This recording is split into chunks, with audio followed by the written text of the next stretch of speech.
There we go. Looks like we're all set to go. Thank you. Looking towards back, thank you very much. I'd like to welcome everybody to this committee meeting this morning. Everyone to the Strategy, Finance, Risk Committee meeting for Monday the 13th of November 2023. A few housekeeping matters in terms of health and safety. If the alarm sounds, please make your way out to the nearest exit, emergency exit, which is this way, and assemble across the road from this building. But if any came through the front doors, that's harder than said, I think. So good luck with that. They probably need to review that, I think, because there's a bit of an obstacle course out there. Look, please be aware that this meeting is being live streamed and the video will be publicly available on YouTube. Submitters and members, could you please remember to speak clearly into your microphones and only one speaker at a time for clarity. And I'll just take this opportunity, please, to ask if everybody can turn off their mobile phones, please. It'll just make for a better meeting. Now, to open the meeting, please, Shad, can we have a karakia? Kia ora, Wayne. Tēnā koe, huria ki rā, kia tātou katoa. Kia koe rā, Stephen.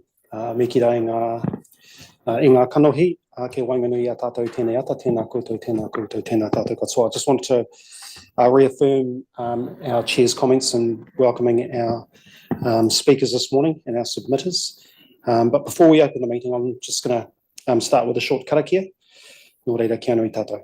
E te atua anei rā mātou huitahi nei, ka tuku rā ngā whakamaumiti ngā whakawhetai ki a koe. Toro mai rā tōringa kaha ki ringi a mātou, he āwhina hei tohu nei a mātou rotu i nei mahi. Manaki tia rā tātou i ngā hotanga i ngā take e ora nei. Nō reira te atua tēnei mātou, nei tēnei ki a koe, korora ki tanga tapu. Āmene. Amen. Thank you. Now, item 2 of the agenda is apologies. Now, we do have two. We have an apologies from Anne Tolley, the chair. I'm deputy chair, so in here in her position today. And Tapio, he's an apology. Is there? Oh, thank you. Thanks, Shad. Move. And Bruce to second. Okay. So can we move? Yeah, please. That's all those in favour? Thank you very much. Item 3 is public forum, to which we understand nothing has been booked in that space, so that's good. Item 4 is acceptance of late items, to which I further understand we don't have any late items lodged, so thank you very much for that. Item 5 is confidential business to be transferred into open. Again, we haven't received anything. Item 6, change of business, order of business. And we, again, haven't received any of that, so that's great. 7, no declaration of interest, please. I'll open that up. Is there anything that we should note? No, that's great, thank you. So look, that brings us to item 8, which is business for today. So to begin with and to start, please, I'd like to welcome and thank all the submitters who are attending today in person, and those who are online. I think we might have one online. We do. I'll also take the opportunity, please, to submitters, just to remind you that your original submissions, they have all been read. So if we can take it as read, all submissions have been read by committee members, so there's no need to read or repeat word for word all your submissions. For today's purpose, we're giving submitters 5 minutes to speak to their submissions.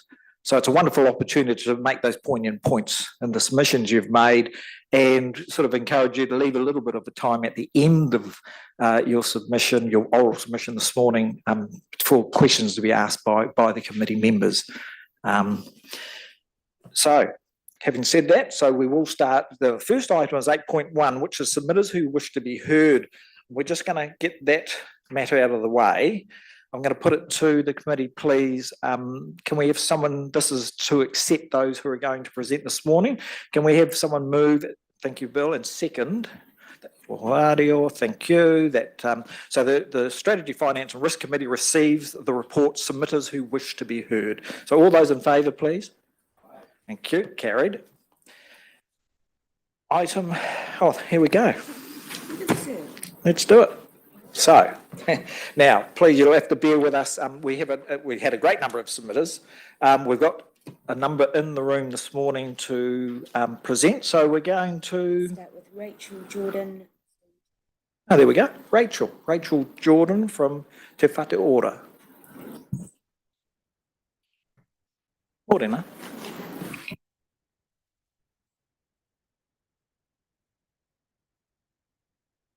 There's a button there, and if you push it, it turns green.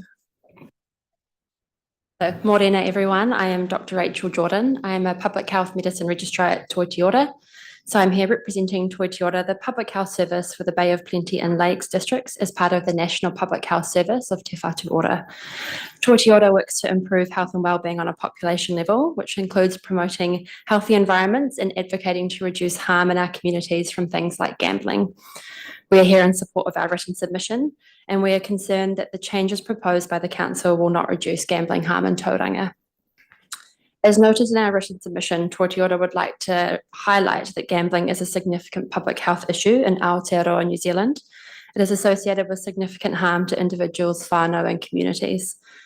The harm doesn't only occur in relation to people who have a diagnosed medical condition associated with gambling, and harm also occurs with low levels of gambling. Gambling-related harm will include things like mental health issues such as depression and suicide, breakdown in family relationships, including domestic violence, impacts on employment such as loss of jobs, and the impacts of criminal behaviour related to gambling. Electronic gambling machines are located mostly in higher deprivation areas in Tauranga, and gambling-related harm affects our most vulnerable people in our communities. For example, our Māori and Pacific communities are disproportionately affected by gambling harm. Māori are 3 times more likely to be problem gamblers, and Pacific people 2.5 times more likely to be problem gamblers compared to non-Māori, non-Pacific people. Council must therefore, in our opinion, meet Te Tiriti o Waitangi obligations to reduce gambling harm to Māori and protect future generations from harm. Toiti Ora are concerned that the allowing of relocation of venues does not align with the purpose of a sinking lid policy to reduce gambling harm. Councils across Aotearoa New Zealand, including in Tauranga, have introduced policy to reduce the number of gambling venues over time by not allowing gambling licence transfer or relocation of venues, known as the sinking lid policy. Recently published data from New Zealand, including from Tauranga, has shown that a sinking lid policy is effective at reducing gambling-related spending and associated harms over time. The change to proposed policy by Council to allow gambling venue relocation may underline the sinking lid policy and prevent reductions in gambling venue and machine numbers over time. As such, Toiti Ora strongly oppose allowing relocation of venues. Toiti Ora are also concerned about the focus on revenue generated from gambling profits for funding, as evidenced by Statement 2.5 on the proposed changes to gambling policy. Although some gambling proceeds do go back to the community, this is only a fraction of the money spent on gambling. We also know that this community funding raised from gambling does not make it back into the communities that are most harmed.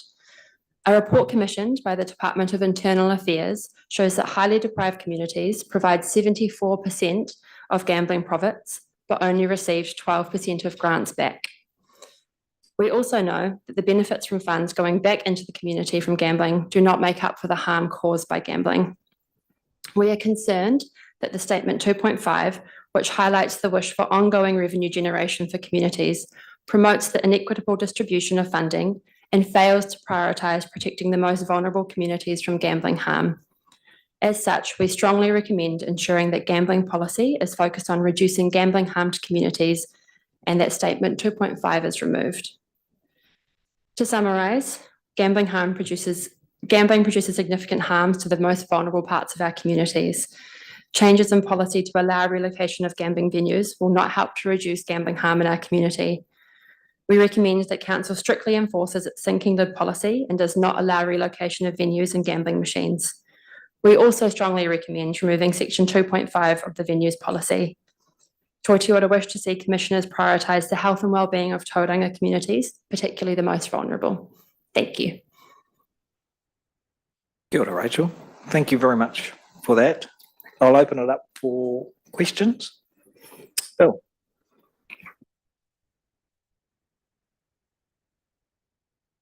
Good. No, thanks, Rachel. I just wanted some commentary around where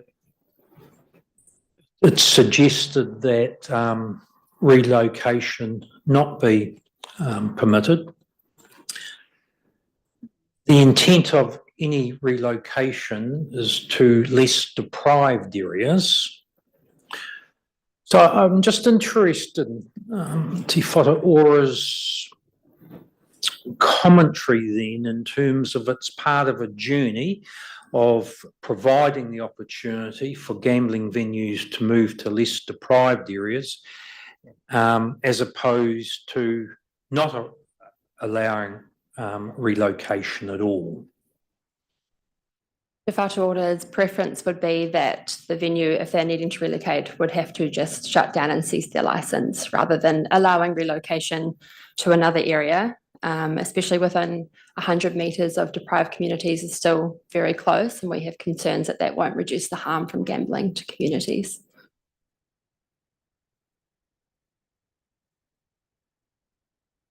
Hi, Rachel, Bruce Robertson.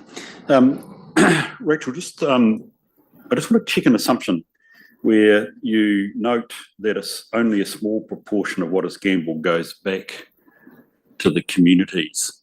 Do you mean in terms of harm prevention, or do you mean in terms of the benefits of going back to perhaps sporting organisations, community organisations? We mean in terms of everything, so that the percentage of profits going back is not the same that's going into the gambling profits. And we know that it is going to things like sporting groups, cultural events, but so I think we'd challenge that. Is there somewhere else that funding can come from if we really value those services, that we can get it from somewhere other than something that causes significant harm to our communities? Okay, thank you. Just follow up on that, because that I was intrigued by that as well. So it's the monetary value that's going back that you're aware of. Yes. Has Te Whatu Ora, is there a mechanism or way that can be tagged perhaps to make sure that whatever does go back is tagged for the purpose that you think would benefit the community most? Rather, because I agree, I read a great portion goes to sporting organisations, but maybe there needs to be a stronger tag to that funding to ensure it goes to, where we think it should. Would certainly advocate for it going to sources that need it most, such as the funding going back to the communities where it's come from. But I don't think it's within our jurisdiction to make those decisions, but certainly can advocate for things like that. Any further? Sorry, now Commissioner Steve, Steve, we can hear you. Thank you. My question sort of stems from Commissioner Walsley's question around the relocation. If we don't allow relocation into lower deprivation areas, that does create a risk of those that have licenses in high deprivation area clinging to them on the basis that they'd rather be there than not at all. And so that does create a risk of higher exposure in high deprivation areas. And certainly, as I understood, the change of policy was really to try and mitigate that. I'm interested in your comments on that, because you've obviously, presumably, considered the trade-off there and think it's more beneficial to leave them as they are in the hope that it might end up with a reduction than at least provide the opportunity for them to shift out of those areas. I think you've summarised, our point that we have raised up the risks, and that we feel that ensuring enforcement of the sinking lid policy to not allow relocation with eventual reduction in numbers over time has been proven in New Zealand studies to reduce gambling spending and the associated harms from this. So our preference is to ensure that if venues need to relocate for whatever reason, that actually they are unable to reduce the number of venues and machines over time. Okay, thank you. And I did have one question about the same issues as the others. The money that goes to sports and community and cultural services that has come from low deprivation areas, sorry, high deprivation areas. Is it possible that because the sports clubs are not perhaps registered in the high deprivation area, that may not be accurately representing the reality, and that it's quite possible that people from high deprivation areas are in those clubs that are benefiting from the revenue that is raised? That is definitely possible. The Department of Internal Affairs report that I referenced, it's in our written submission and I spoke to today, includes that as a limitation in the assessment of percentage of profits that returned to communities, but still felt that on balance, it was significantly inequitable where the funding was going to. Okay, thank you. Thank you, Chair. No? Okay, thank you very much. Thank you very much, Rachel. Okay, second submitter, we do have, where it's changing all the time. Here we go, so Jared now is number 2. Please, Jared, there we go. Morning, Jared.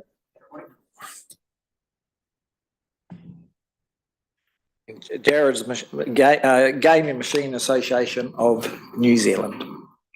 Thank you. I've got a PowerPoint which Sarah's putting up, I think.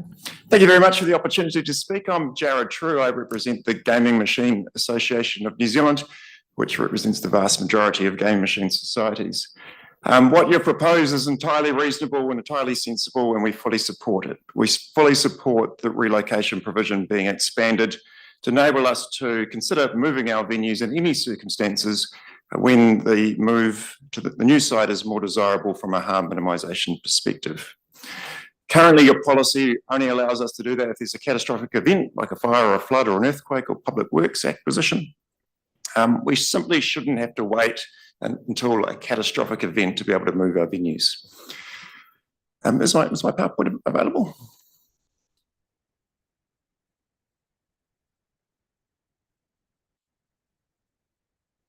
If we were to leave the relocation policy as it is, we're not going to see machine numbers reduce. Having the machines at the venues is an extremely valuable part of that business. It's not the primary activity of the business, but it constitutes frequently 40 to 45% of that business's profits. And we're not going to have those businesses pick up and relocate when they can't take that valuable source of revenue with them.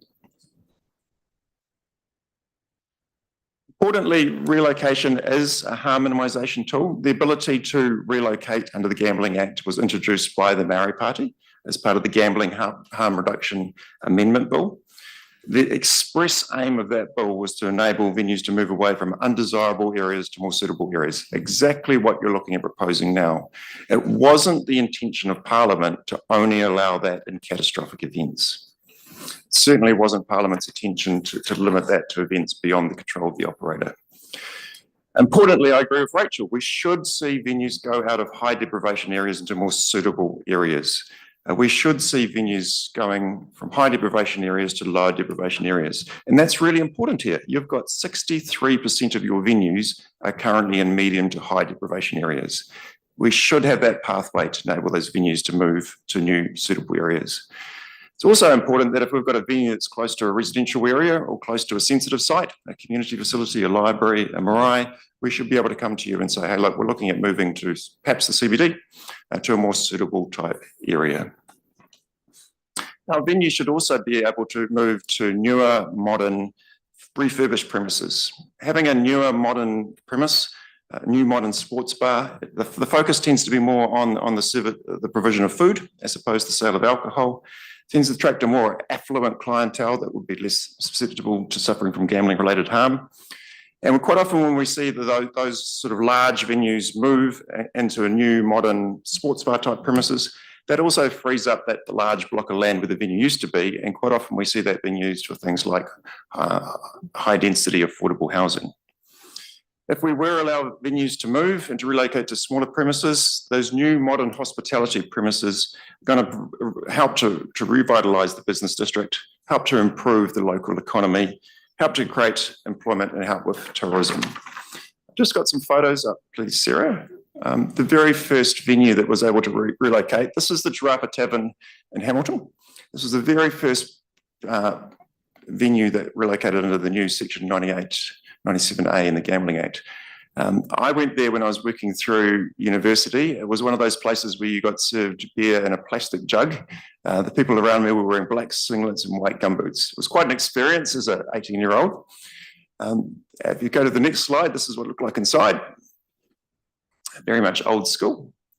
That was relocated in 2014. The owner back then spent a large amount of money. We'll show the next slide as a new premises. They spent over $3 million revamping it, a new modern sports bar. That's where you go and have your craft beer now after you've played a game of indoor cricket or indoor netball. And the next slide will show you what it looks like inside. A nice, modern, fantastic place to go and socialise. That's what relocation enables us to do. Through the next slide, please. It's also fair and reasonable to enable venues to move out of earthquake-prone buildings, out of dangerous buildings and sanitary buildings. Prohibiting relocation will not lead to fewer venues. It just simply entrenches those venues in those undesirable locations and in unsafe premises. Next slide, please. It's totally fair and reasonable to continue allowing venues to move after a fire, a flood, or an earthquake. That protects the extremely valuable funding that comes from our machines. In 2022, Tauranga-based community groups received over $12.5 million in grant funding. Without the ability to relocate, if we do have a natural disaster, we could see that funding reduced dramatically. And we saw that in Christchurch. In Christchurch with the earthquakes, we lost 11 venues overnight. Thank you, and I welcome your questions. I'll open up questions. Anyone? Bruce? Jared, just remind me about gaming machine monies. For every dollar put in, how much is returned to the community? On average, it's 40% goes through into community grants. There's 20% that goes to the government in taxes, which effectively goes to the community to provide hospitals, roads, police, etc. There's just like over 1% that goes to the Problem Gambling Fund to help fund the treatment services. They're all entirely funded from the Problem Gambling Levy. None of those consolidated funds used for the Problem Gambling Foundation's help numbers or treatment providing services. Also 15% of course goes in GST. 16% of the funds goes through to the venue operator for hosting the machines and supervising the machines, and about 1 to 2% goes in administration costs for running the trusts. Yeah, so for every dollar a punter puts in, 40 cents comes back to the community in some form, albeit we've had a debate about which community, on a GST which community may get it. Okay, thank you. Thank you.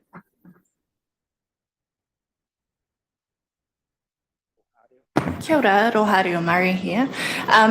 My question, I wanted to pick up on your point around the Māori Party's original bill. I did have a look at that, and they, apparently as it went through, it was actually a watered down version of what they were originally proposing.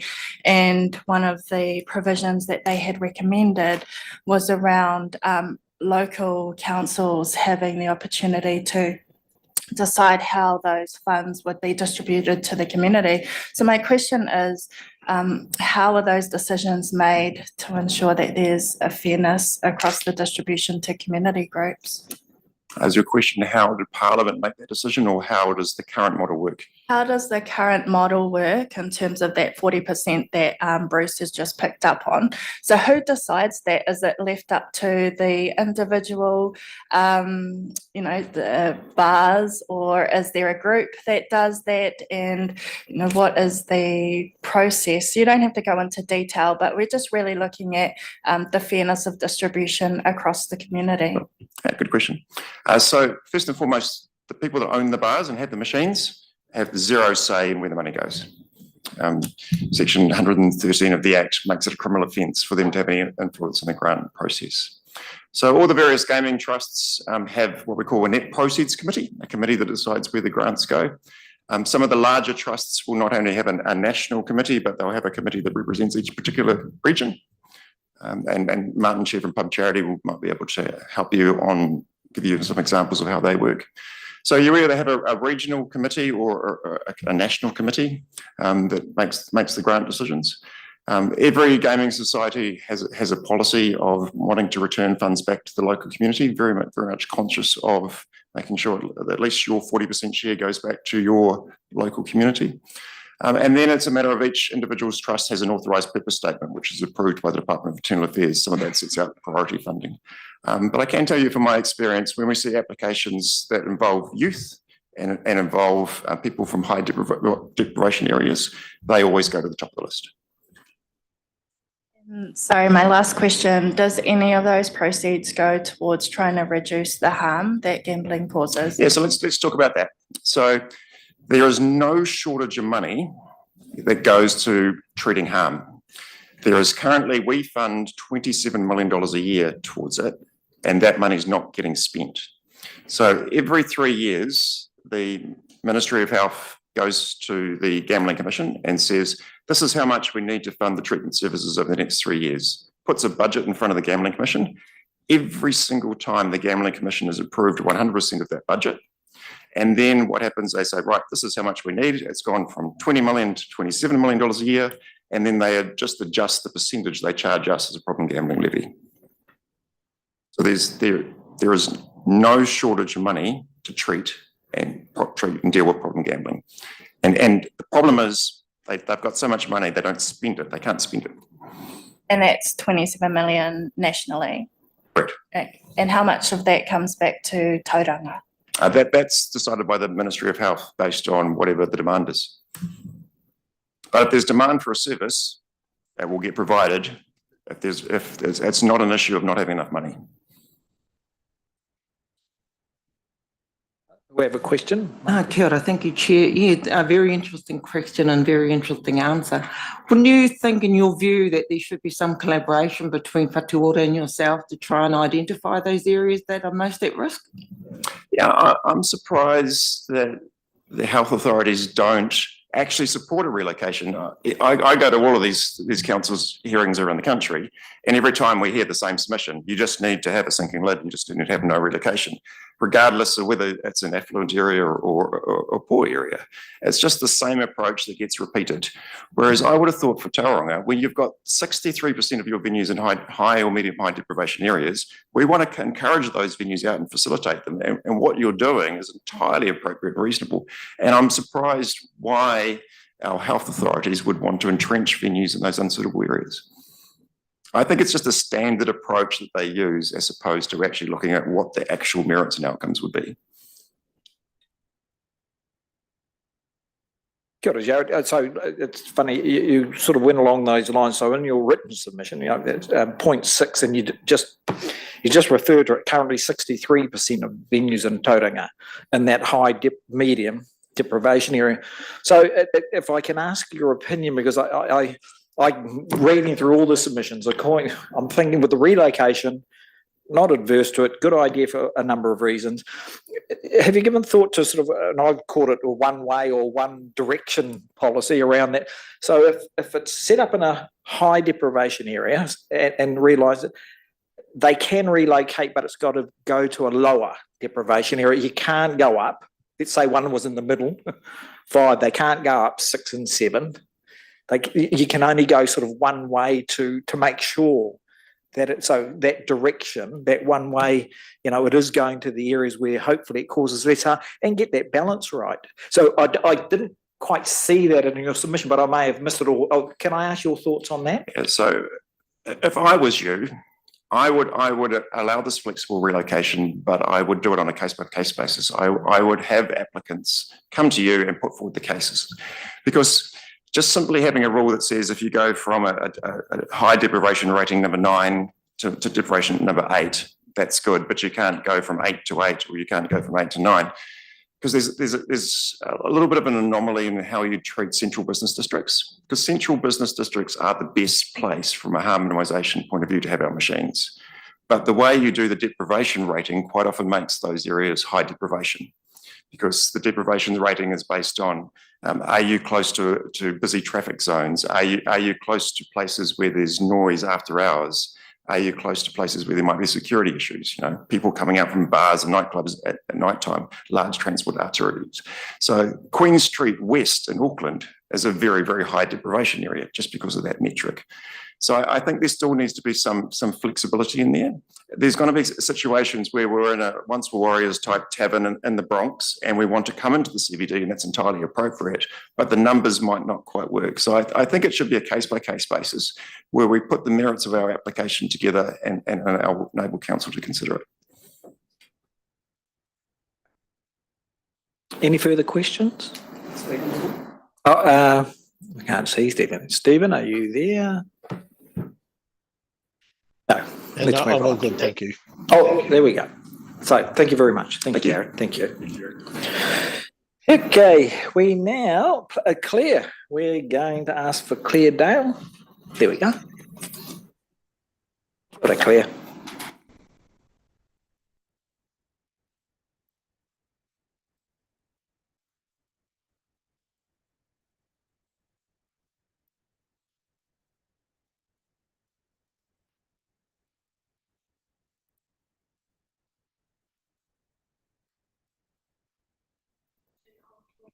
There we go. Is that better? Tēnā koutou katoa. My name is Claire Dale. Some of you know about my petition to make mobility parking a national law, increase the fines substantially, make mobility parking equally enforceable in publicly owned parks, as well as public property, which would standardise mobility parking nationwide. It was declared a human rights issue. Human rights issues should be central government issues. You shouldn't have to write bylaws for this enforcement. But until central government makes that change, here we are. I'm here to address you about parking in Tauranga. I understand through the Select Committee that when central government encouraged towns and cities to remove CBD parking for personal cars in New Zealand, it was a bid to reduce emissions, and they didn't intend to further the difficulties of the mobility impaired by removing those parks as well. Tauranga removed recently I found Tauranga removed all the mobility parks across the Strand over a course of time, except the two spots outside Starbucks, which are regularly abused because everyone's just nipping in to get their coffee. No harm done, right? I was with Fair Go and we were filming right by the Harry McClary figures, and there was a sign to say that that car park was being closed and that people were to use the nearby Dive Crescent. Respectfully, Dive Crescent is 550 metres away. If you could walk that distance, you wouldn't need a mobility parking placard. Effectively, I will never be able to take visitors to that low statues again, and parents of handicapped children will not be able to use that park again. Was this council's intention? I have received an email from council saying that there's an intention to restore some mobility parking along the Strand, but no time frame. I read the two bylaws that you published when you made this meeting public. I didn't see any provision for enforcing mobility parking through CCTV cameras. Abuse has plummeted and the cost of enforcing it has been more than effective in Queenstown. Typically, when mobility parking is well enforced, we see the abuse drop off. And I'm here to formally request that Tauranga adds a provision to enforce via CCTV camera to your bylaw, which would effectively give 24/7 enforcement of mobility parking and be a remarkable improvement on the current situation. I emailed council and asked about CCTV camera enforcement, but have had no response. We have an aging population.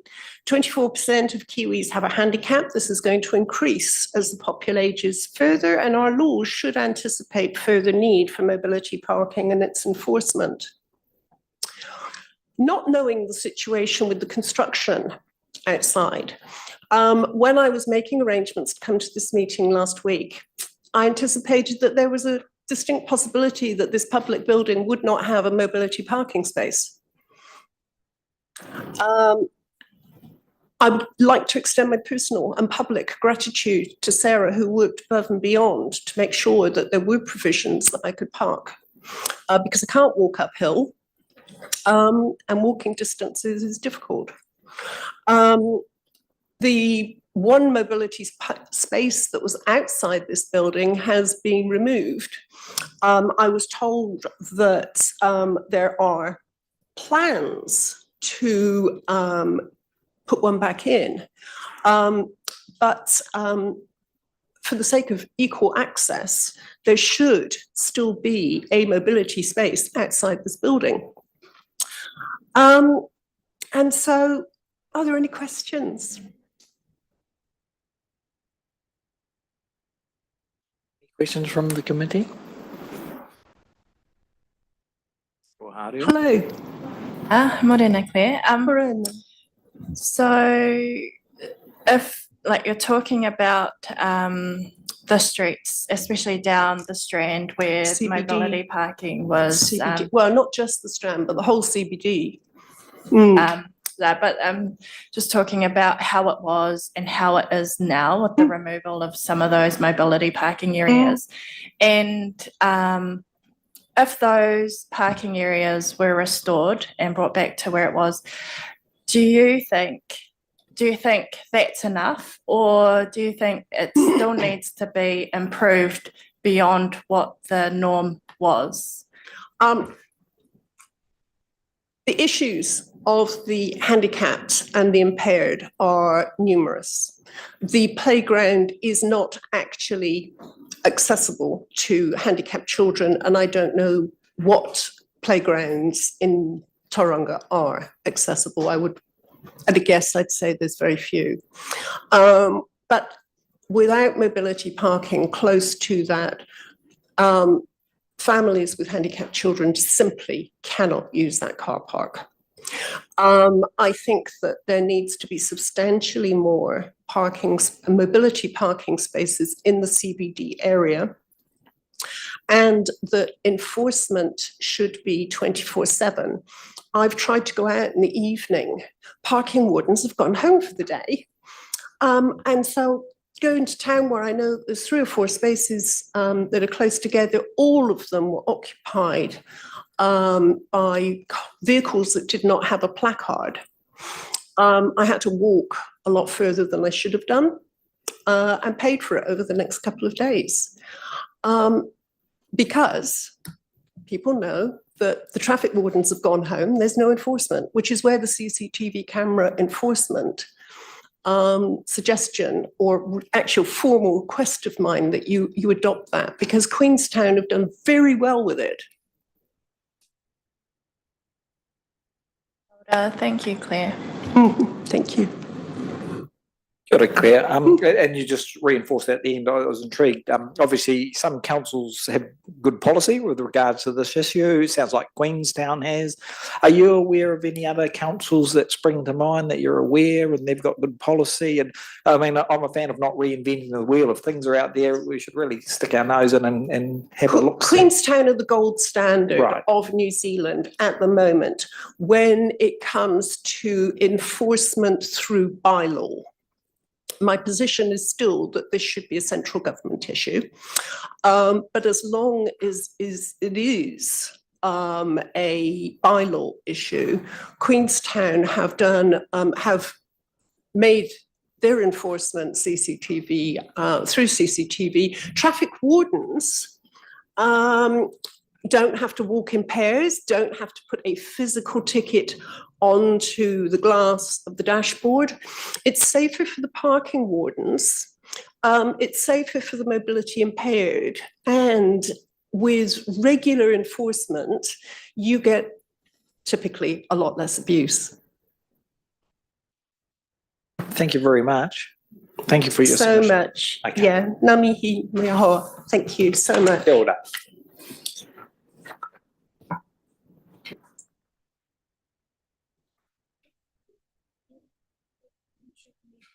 Matthew, is Matthew here?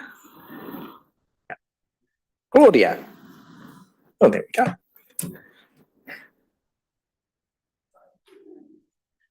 Kia ora, Claudia. I've just got.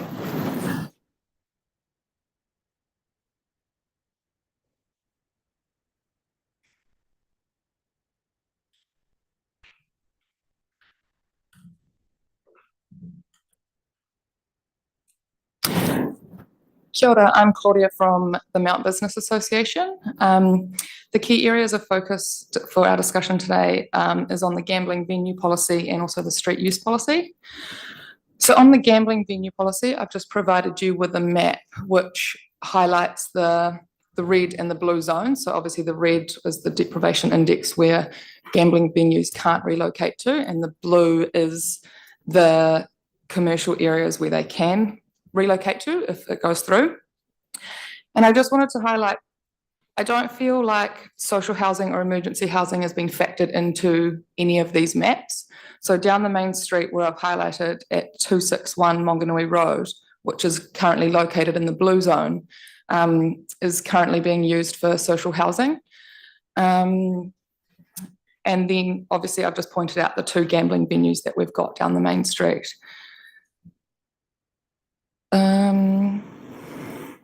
So the 261, that is a 2-minute walk from the 305 Monganui Road gambling venue, which is 150 metres. So based on the remit of the change, a new gambling venue can't be within 100 metres. So that's quite a short distance to walk. And the distance between the top gambling venue, 155 Monganui Road, and 305, that's only 550 metres, which is an 8-minute walk.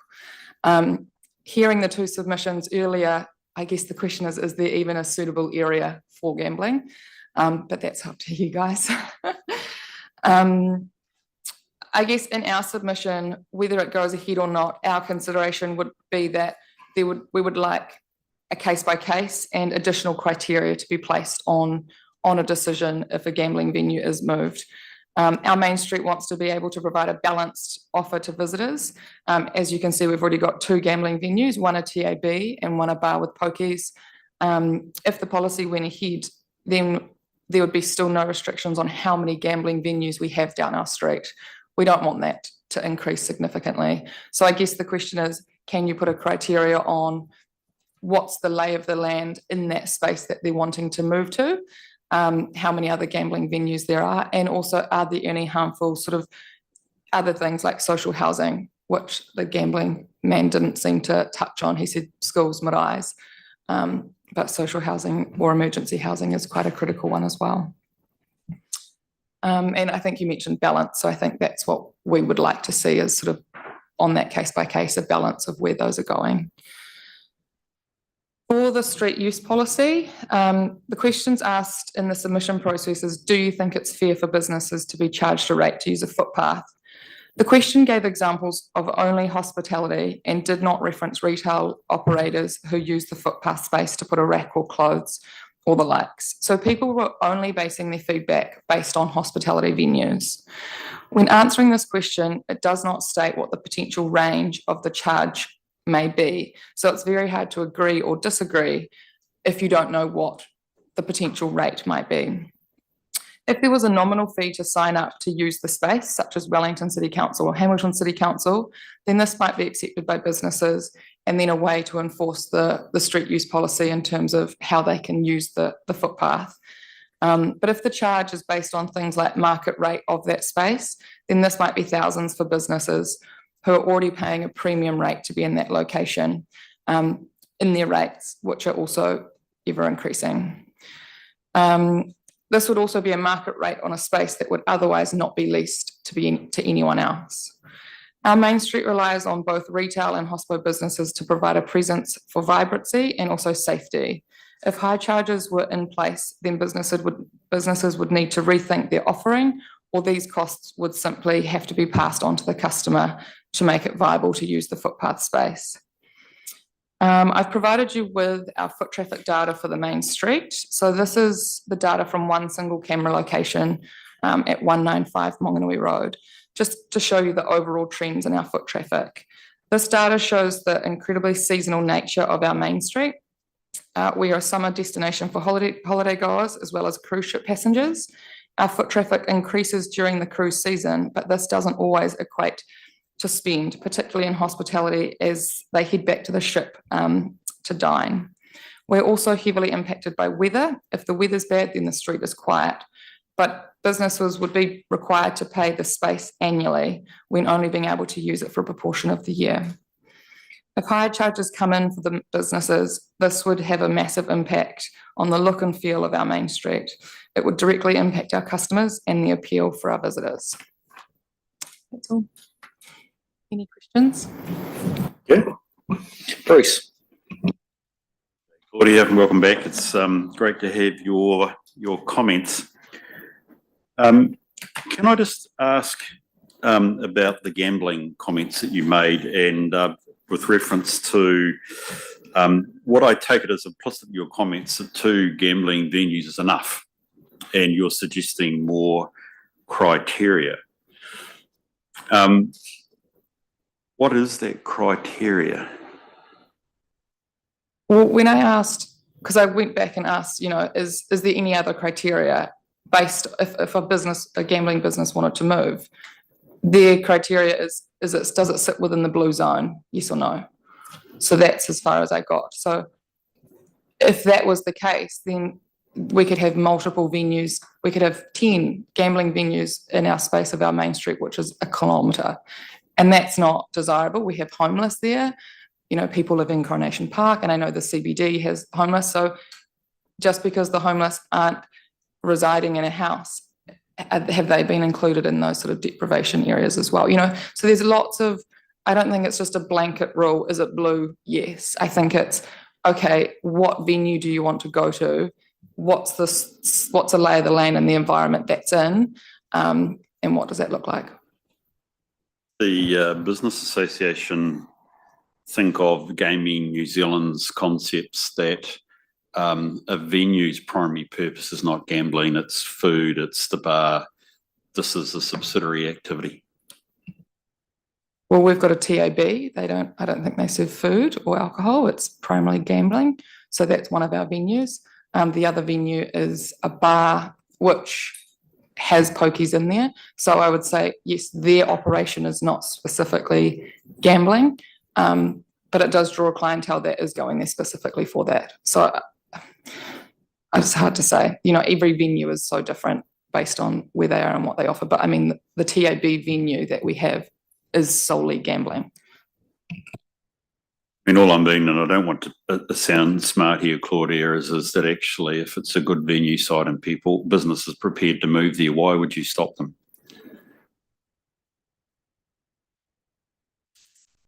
Not sure. Well, I guess it's how many do we have down the street and how many is too much? You look at vape stores, you know, and one of your thing, it's trying to get rid of vaping and smoke free.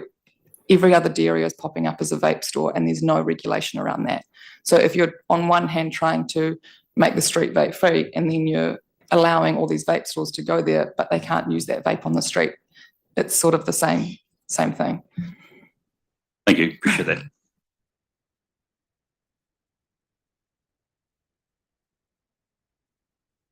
Well, we might have a few more questions. So yeah. Sorry, thanks, Claudia, for your submission. Just on the same theme around gambling, and I did hear from the Gambling Machine Association. And I think that he was suggesting there needs to be more flexibility in the policy. Would you agree with flexibility? I mean, thinking of around your comments around an additional criteria, some flexibility, thinking about density of sites in particular locations. Would you support, I suppose, the previous comments? Yeah, if the policy goes ahead, we would definitely support. And I think he said a case by case, and I think that approach needs to be taken. Because as you said, is it a bar, you know, sports bar that is then going to partner with an existing, you know, provider and go in there? That's probably different to creating a whole venue which is really around gambling. So yeah, I think a case by case approach with additional criteria. I might be the last one, but just very interesting. I thought you made some really good submissions across the different issues there.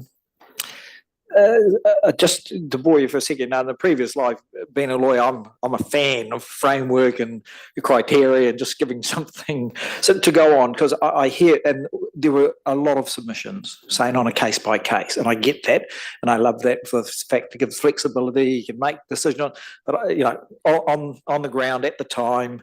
But I'm also a fan of giving it some guidance, so it's just not free for all and left. So I think you made some really good submissions and points in that regard. But that will come down to the details and what, if there is criteria or framework, whatever you call it, but it just gives guidance, and then the overall ability to make that case by case decision is still there. But thank you. Some really, really good points this morning. Thank you. Here we go. It's tweaked out another question. Here we go. Sorry, I was just having a look, another read over your submission around the use of public streets and spaces, and I just wanted to pick up on that, seeing as the focus already has been on gambling. So, like your main area of disagreement is around high charging fees, and you don't know what that is right now. So if the charge fee was more at a reasonable rate or a lower rate, then you'd be supportive of that? Yeah, I think if you look to other councils like Wellington City Council, obviously a lot of hospital and stuff like that, so they charge, I think it's $197 for your initial license. And I guess I understand what council are trying to do. They're trying to put parameters around how you can use that footpath to ensure it is accessible for people to get through. You're not encroaching too much, all that sort of stuff. So I get that. So that step would allow then to be an agreement on using that space. And then I think after that initial year in Wellington, you pay like $97 to renew that license. So I think something like that is fair. You guys need to know who's using it, whether there's a bond. So in the question, it asks around administration costs, like, is it fair to charge a fee for administration fees, rental fees, and refundable bond? The big question in there is the rental fees. What is that? And when you look at the street use policy, I think it was 6 point something, it outlined potential ways that they could charge, and which was a market-based rate, a footfall, hospitality spend. So I think that sort of would increase the rentable fee for it. So I think that's what we don't want. Administration fee, okay. All these extra costs, what are they? Yeah. And just a different question here, from your understanding within the Mount area and the use of the streets there and the current use of the streets by businesses, how accessible is it for people walking along the streets, especially those of our community who have disabilities and may, because we have heard in previous meetings that sometimes access is hard, especially if there's tables there and then people gather and they've got their dogs and it's hard to navigate. Like, who's monitoring that, and how do you ensure that there is free access for everybody to be able to walk through safely? I think that's the reason why the street use policy has come about, from what I can gather. I mean, the Mount can be busy, like on Friday we had a cruise ship in, people are lining up for coffees. It can be difficult, but that adds to vibrancy, like there's people, it's busy, so people want to be there. Could there be better use of this footpath space? Potentially, and I think that's where this policy would help businesses identify how to use that space. It's great when it's busy, but I mean, that's only like peak summer. During winter, you could get right through. Just one more. Just intrigued to know your idea, because I get it. Tauranga is very seasonal compared to some of these places overseas where your tables and umbrellas out there all year long. Have you given thought to us perhaps a variable rate, depending on season? Is that too cumbersome? Does it not fit? I imagine you want a low rate throughout, keep it stable, but is there a chance for a variable idea there, depending on season? Because your foot traffic, it's huge. Its material is substantive as to what it is during peak, and it's very low when it's low. So you don't want to, I could imagine you don't want to be paying those higher fees when that's the case. I guess we would just like to see, a standard fee just to set your license, to get that across the board. Ideally, we don't want to see any sort of fluctuations or peaks, because then businesses will know sort of what they're doing. But yeah, we would, if anything, it would just be that nominal fee to set up that license and that agreement, rather than paying sort of higher rates. Yeah. Thank you.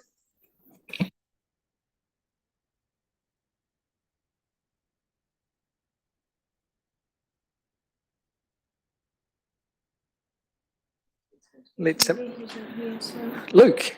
There we go.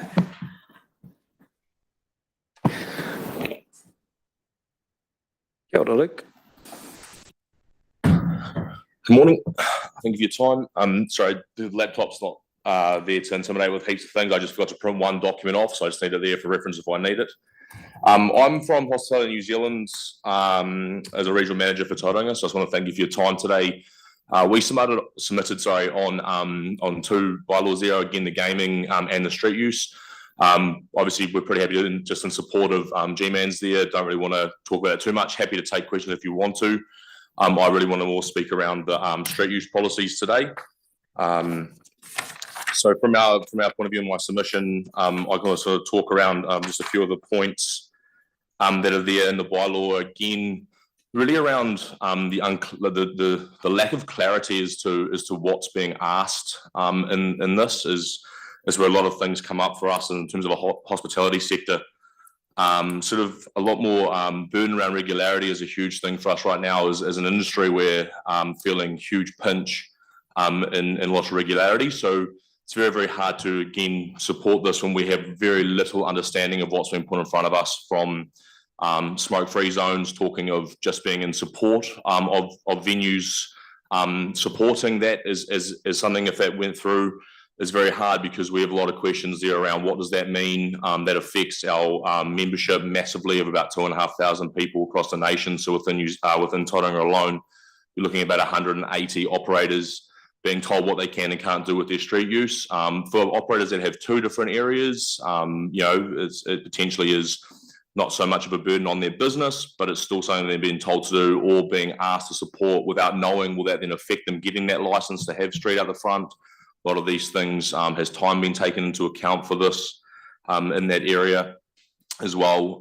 And again, talking like a lot of what has just been spoken around seasonal stuff as well is massive for Mount Maunganui, especially, and Tauranga. You look at the side of the bridge, we all know what's happening here, and it's very, very hard already across New Zealand, let alone in a city like this where it's very, very much under construction with road cones and building and lack of parking, to then have another cost occurred, another regulatory burden put on you of telling you can't market to a specific audience or have an area for that, is very worrisome in that space. So we're opposed to a lot of the street use change at the moment due to the lack of information as well.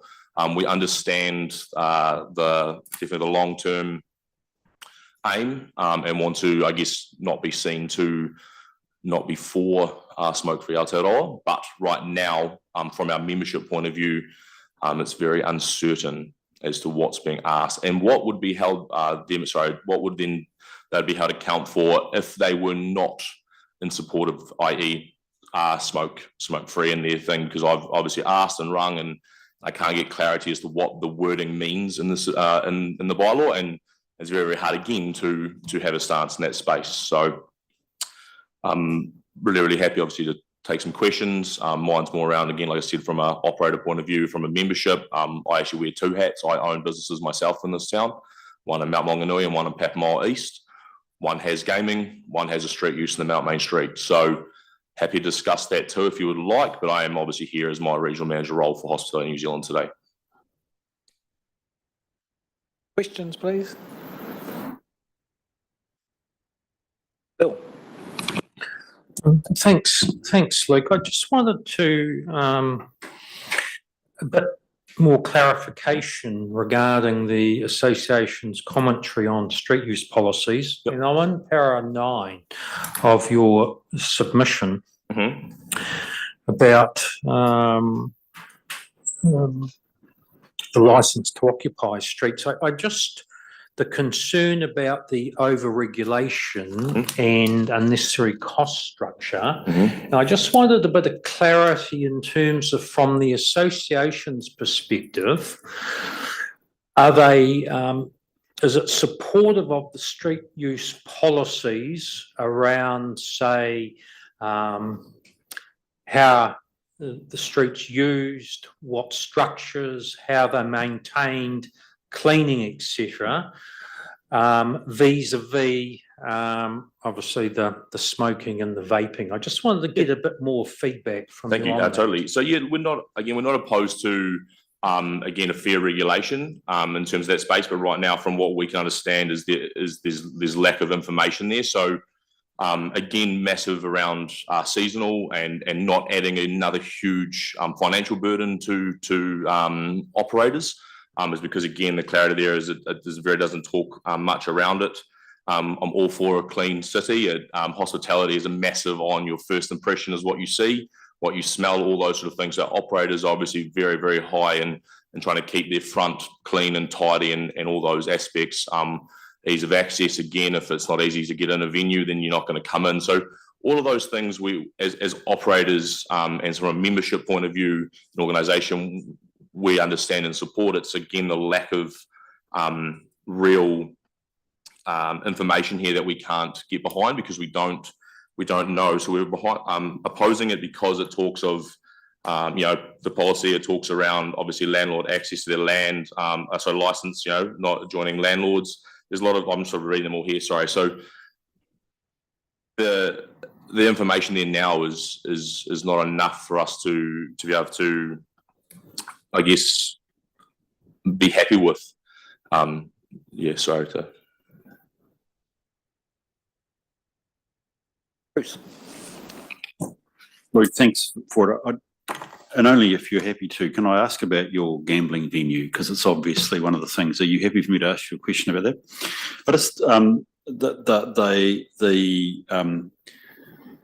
Whareora submission talks about the number of problem gamblers.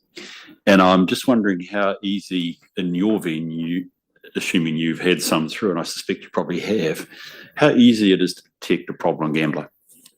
So the trusts and the association do a lot of work in having the resources there for us as operators to do everything we can to support minimisation and harm in the community. As operators, I can't speak for everyone, but I would like to try and put myself in a stint of a good operator and do everything I can in every facet of the word to be compliant on the boat, so to speak, we like to say in that one. And so we work very, very hard using those resources we can. We have some very big regulatory things coming in already from the DIA's point of view, which is there to support all these things. So from a local council point of view, talking around moving venues to areas to minimise that harm due to the clientele, it's a positive move, and we're in support of that. Hey, I am too as an operator. I think it's awesome to see some forward thinking that. We want to have social and fun aspects to hospitality with minimising harm in our community. I built a suburban pub. I'm all about my community. I put that there because of a community that was building.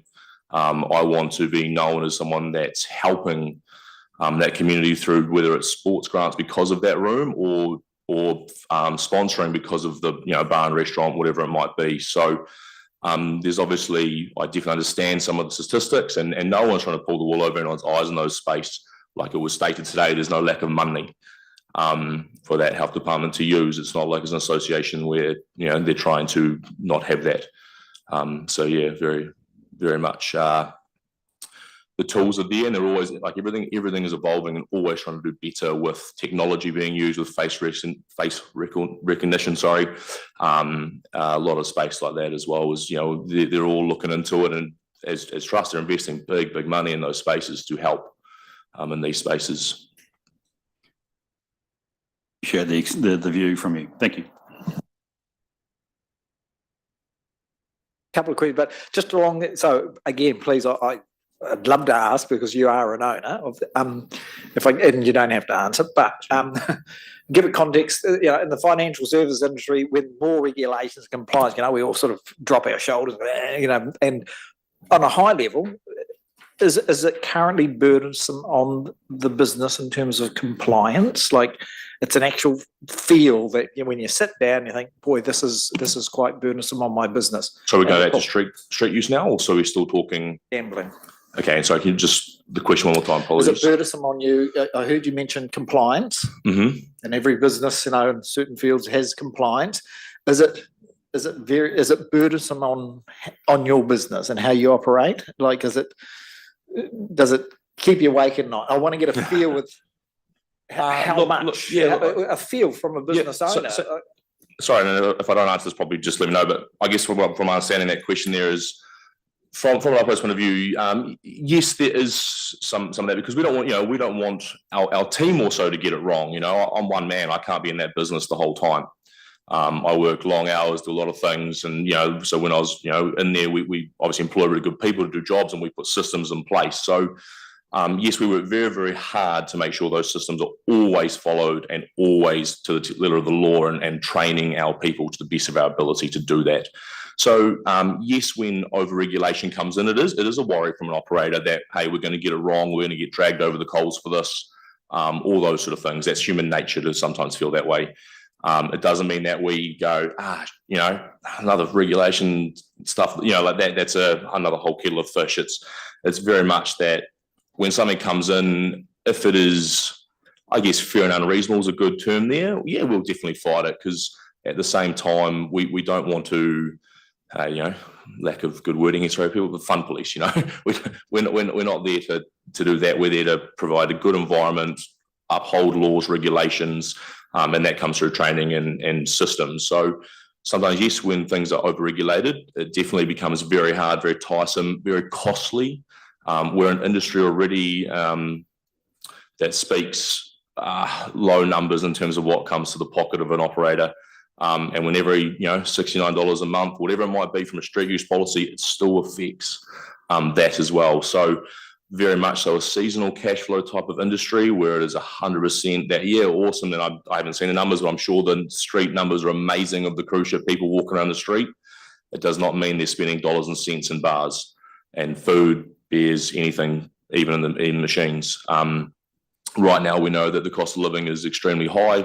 And as an industry, again, we are one of the first ones that people will scratch off their list whether they want to or not, because we understand our industry right now is in a place that our clientele are feeling it, and we appreciate everyone that still comes out and enjoys it.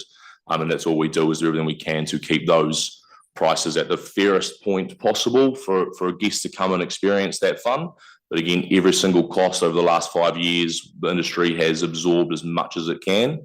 It really cannot continue doing that with all the other costs that we don't, are raising from minimum wage to our product costs. Something like canola oil, just to not bore you, but prior to COVID, a box of 20-litre canola oil was $31 a box. At the peak of the end of COVID, and even now, we're paying upwards of $85 for that one box. So that's everything that goes to the deep fryer to just oiling steaks, everything. It's cost there. I know it seems like nothing, we talk about it right now, but you put that across the cost across the year, it's huge. And that's one product of, let's say 300 product line. When you look at a kitchen, from your spices to all those things that we don't talk about because it's not a big steak, those costs have gone up. And that's another area that when we start looking at overregulation in terms of these areas as well, we're talking about the guests, so we can't always pay those bills, and those sort of things is very hard from a industry point of view. But sorry, that's probably getting a little bit, yeah. I think you've answered. That's great. Kia ora, Luke. I've got 3 questions. So I'll start with the first one. You talked about face recognition. Is that like on the gaming machines, they can like recognize problem gamblers at the moment? Yep. So they're there, and it's rolling out across the country. Again, it's all, I believe it's all in the submission from G-Man's there around all these sort of information. That's we're in support of that one. They have the time and money to have the statistics and do that. Again, there's no point in reinventing the wheel when it's already been done for us. From the guys from NextPay and Weibo, they do it in the ATMs as well. So yeah, everyone's doing those sort of things to minimise harm where possible. So do the machines just don't work once it recognises someone's face? So I can't speak to that. I haven't 100% been in those conversations. I'm an operator. That's my trust that deals with that. To sit here and tell you what happens, I can't. But it is being done in terms of the systems and things. So you don't have that system at the moment in your area? Not right now, no. Ka pai.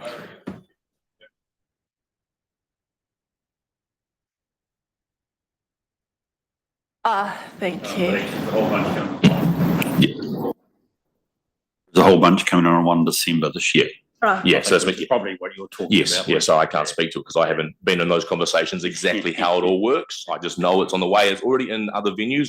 Yeah, they've got a big list of work to do as well. Okay, that was just a side question actually.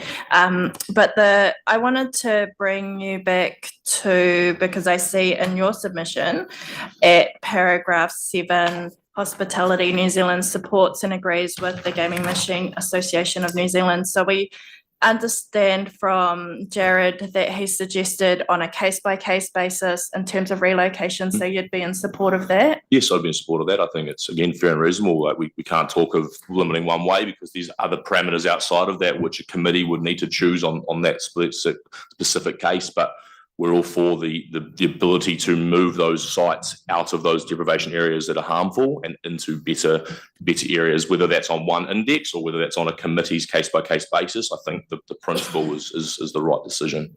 Okay, and hopefully you were here when Claudia was talking, and she suggested that there'd be additional parameters or criteria, including what is in the area like social housing and homelessness. Would you be supportive of an additional criteria as well?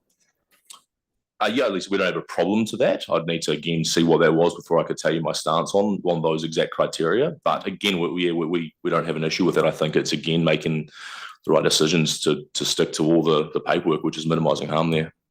Okay. And now to my final question, it's around paragraph, I think 13, regarding lease of airspace above streets. So you've said that the suggestion of 75% fee for this area will have a negative effect to operators because it's already covered in the lease cost. Then wouldn't that lease cost then be owned by, wouldn't that additional cost be owned by the landlord? Oh, we wish.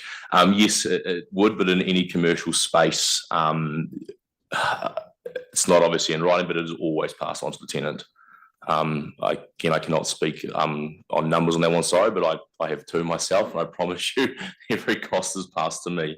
It is just industry. That's how it's always been, hence why we speak of a grandfather's clause there. Yeah. Finding a way to make sure that if this does pass, it needs to be considered. Alright. Because again, if they're already paying for that space, again, sorry to be rude, why is the council clipping the ticket on that? Yeah. Okay, thank you. Very much. Thanks. Thank you. Cheers.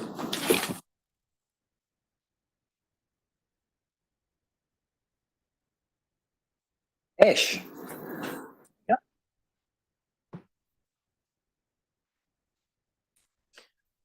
Good on Ash. Good morning, everyone. I'm Ash G, owner of Miss G's Bar and Eatery and chair of Main Street Tauranga. Today, I just really wanted to touch on the street use policies and the requirement for better consultation and understanding of how businesses operate as the council looks to deploy further regulations. Just with the 6.2 licence to occupy agreements, must be no shorter than 12-month agreement with a 6-month notice to cancel. I don't know if you have ever tried to run a business with a month-to-month agreement, but it is considerably hard to plan. A business must put in a considerable amount of investment and planning to utilise these outdoor spaces. Operators need certainty to ensure they will not lose out on investment. And we are trying to encourage vibrancy, and this comes from providing enjoyable open air spaces. We should be focusing on how we can make it easier for operators to use their LTOs to full capacity so they can help to increase foot traffic, potentially leading to higher fees in the future. Users need some sort of security that the council isn't going to change their minds the next day and cancel their lease. 6.5 regarding the street dining design guidelines, Tauranga City Council needs to consult with the industry before developing this guideline to ensure the requirements and expectations meet industry requirements so that excellent outdoor dining spaces can be achieved. Previous policies outline sizes of tables and types of chairs that are unreasonable for how spaces are used. Consultation with the hospitality industry is required before any further regulation on how we should run our businesses. We should also be thinking about how we better utilise the spaces with weather. As the weather becomes more unpredictable, we need to provide operators with ways to be able to waterproof their areas if they're going to be paying for them all year round. Regarding the suggestion of operators promoting smoke and vape-free areas, operators will need clarity on what meets council expectations of promoting. If the intent is to ban smoking or vaping, that should be stated clearly, not inferred. Consideration of our tourism industry needs to be considered. We are already talking about reducing hours, and this will yet be another regulation on operators and negative experience for our visitors. I note that the council website dictates as part of the policy, businesses using public streets for dining will need to have a smoke and vape-free policy for these spaces. So need and promote, slightly different. And the council will be adding further risk to operators that only have their LTO areas as a space for smoking and vaping. If the council's plan to make all areas smoke and vape-free, because otherwise we are just going to have customers leaving venues and smoking and vaping directly outside venues, on streets and in public. Who and how are we going to enforce this? Are we going to fine people for smoking or vaping? This will be an extra risk on operators who will have to manage customers going in and out of their venues to smoke or vape. We aren't smoke-free in New Zealand yet, and we're very far from it with the vaping pandemic. Operators that can provide sectioned areas for smoking or vaping that have no impact on public spaces should reserve the right to do this. As we are a region that is popular with tourists and many tourists still smoke and vape, this will have a negative effect on the experience that we can provide. This will be another regulation put on operators that could be easily managed by them on their own terms if they hold their lease for the space. Operators shouldn't be held accountable for individuals' actions, and we do not want to set up operators to lose their right to operate in the street if a customer is found to be vaping or smoking. Additionally, time of day should be considered, as late night entertainment spaces will be impacted by smoking and vaping regulations. If the smoke and vape-free requirement is targeted to areas where small footpath clearings, main walkways are used, then this should be on a case-by-case basis at most. For larger LTO spaces that do not directly encroach on footpaths and high foot traffic, this should be left up to the operator to manage and promote. Fees payable, I think that the fees payable should be a flat fee based on footfall, location, and the type of use, i.e. hospitality versus retail. This includes whether the LTO space is undercover or outside in the elements. If the hospitality owner chooses to make the most of their space and make it into a profitable part of their business, then the city wins, or the area wins, on vibrancy and more foot traffic. Operators should not be penalised for providing great experience for the public, as well as increasing in turnover. Lease of airspace above the streets. The suggestion of a 75% fee for this area will have a negative effect on operators. These areas are presently accounted for in their private leases, both floor area and airspace charges being passed on to the tenant. The areas are not subject to foot traffic or impacting public spaces. This will result in the operator paying twice for the same area. This charge has already been charged to tenants utilising balconies, so I do not support another charge. If the council proceeds, then it should only apply to new buildings or lease agreements, and consultation to building owners needs to happen so they understand the charges their tenant will be facing. Again, considering the overall goal of increasing arts, culture and vibrancy for our region needs to be considered when developing further regulations on the hospitality industry. This industry is one of the main draw cards for our tourists and a high employer of travellers. A council that considers this industry and works with them to elevate businesses will win an increase of foot traffic, vibrancy and tourism. Thank you.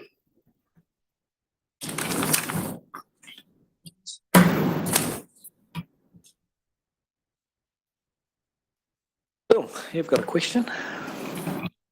Thanks, Ash. Just going back to the street dining design guidelines. So I take it from your perspective in downtown that supportive of that type of arrangement, but there needs to be another process before anything is put in place in terms of engaging with either hospitality or retail or the sector. Yeah, just the way it was very worded in the previous LTOs that we've had, that was very like, you can have a 750 millimeter table and you can have these types of chairs and this is how, you know, the spacing and all that type of stuff was all dictated.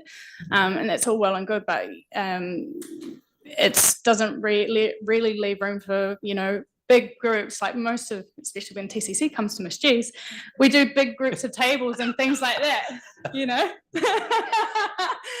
So we do big tables, but if you're going by your LTO and Mr. LTO man comes around to say, hey, you're not going by the guidelines, we're not going to be able to hold these groups anymore, you know? So we want to make sure that it's flexible to be able to provide the experience that we want to provide. And I think really just kind of sitting down and nutting out how these hospitality owners are using their spaces can make sure that, you know, everyone's doing the same thing and we're all elevating at the same pace. So, yeah, clear on that. Yeah, it's amazing some of the detail, obviously some of it's got to. I think one thing, and I suppose that's why I'm interested in the design guidelines, is more not so much about the measurements of the seating in that, Yeah. but it's when those spaces are used that they are maintained appropriately, because, and this is anecdotal, when I've been wandering past some, that the maintenance and the attention to them has been wanting. So some of them in the past have looked quite shabby, for want of a better word. So do you see the guidelines actually trying to also maintain a particular standard? Because that's part, particularly with the redevelopment and the investment, whether it's in the CBD or other parts of the city. So just interested in your view. Yes, so we looked at Palmerston North just recently rolled out their kind of street use guidelines, and I did speak with, I think it was Jane, in regards to this earlier. And they basically had a one-page A4 document that had infographics and really straightforward things that you could follow that basically just made it really easy for the operator to know what they can put on there and what they can't put on there and what the expectations of what that needs to look like. It's all laid out there for them. So just giving them the tools to understand what they can and can't do. And then I guess from a Main Street point of view, we could also work together with them to basically, you know, find suppliers for the bollards and the barriers and things like that, so that we're getting a bit of a unison feel around the city.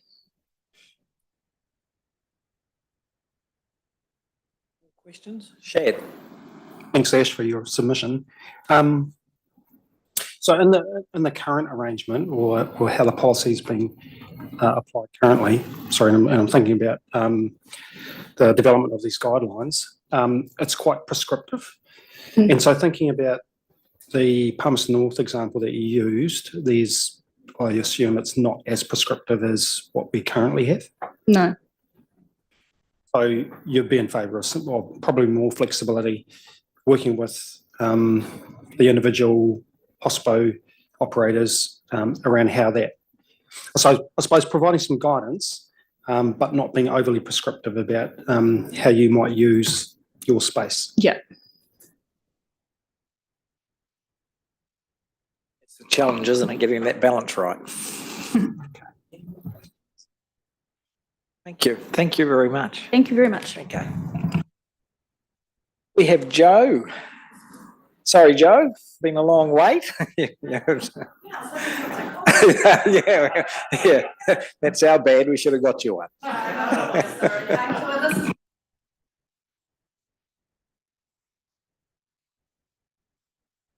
The green button. Oh yeah, green. Yeah, it was red. Okay, Take your so I guess I'll just read off my notes and wait for the questions. So my name is Jo Veal. I own 3 businesses down Mount Maunganui on Mount Main Street, Mount Backpackers, and then a little, which is obviously tourism, hospitality, accommodation business. I also own a retail clothing store called Strictly for the Birds, which serves probably mostly tourists who come to our area. And next door, I have a retail gift shop called T153. So I spend a lot of time on Mount Main Street, and I have a pretty good view of kind of what's going on down on the street. So the first point that I'd like to discuss is that I feel that the consultation process and the transparency around the information and the research has been quite lacking. There's definitely some clarity issues on what the explanation of the proposed levies. That I see them as being a little bit vague, as we've all already heard other submitters say. The impact on different business types, cafes, dairies, retail stores, accommodation businesses. So I think that that's been a little bit vague, and I'd like some clarity on that, because it's very difficult to make an informed submission or give an opinion when you don't actually have the information. I'd like to know some of the research around what actually showed there was a need for an intervention. We've heard a few questions about when I walk down Mount Main Street, or when I approach this business, or they're encroaching in the area, when, where, how, why, who. I'd like to see the numbers on that, some data around that, before I could say, yeah, there actually is a problem there. Often our perception is actually not aligned with the reality.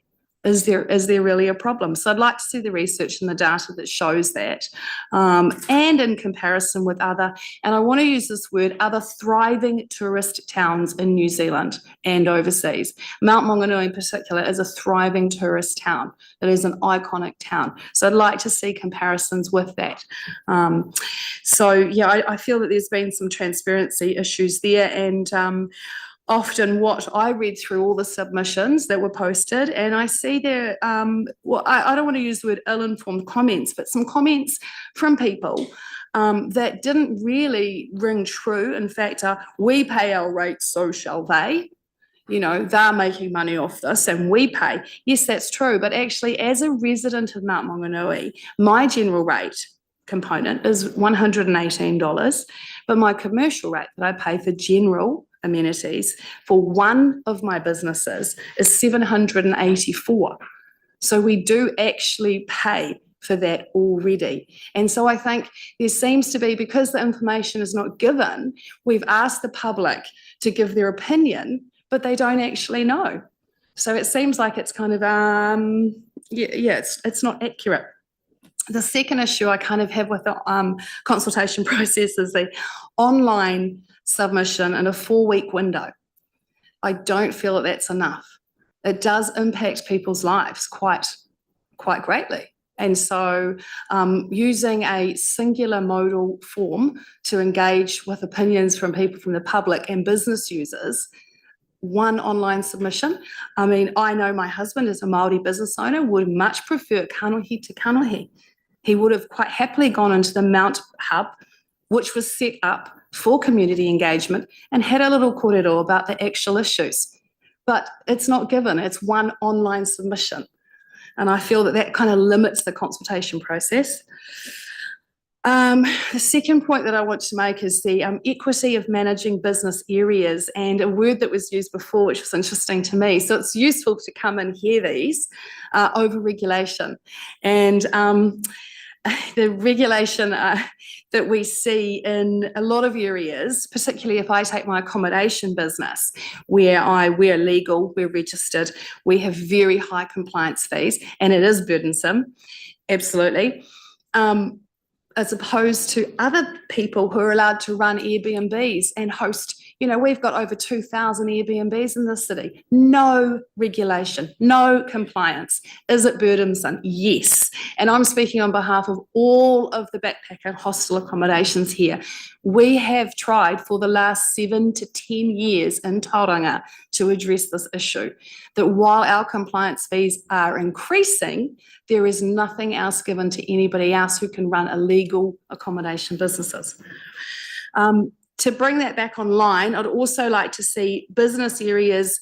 So we've got the zoning, which was interesting for me to read where the zones are proposed. But what about other areas where we have, if we're talking about safe footpath use, particularly Greerton, Brookfield, Buretta, what about anywhere where a hospitality or a store wants to put something on their footpath?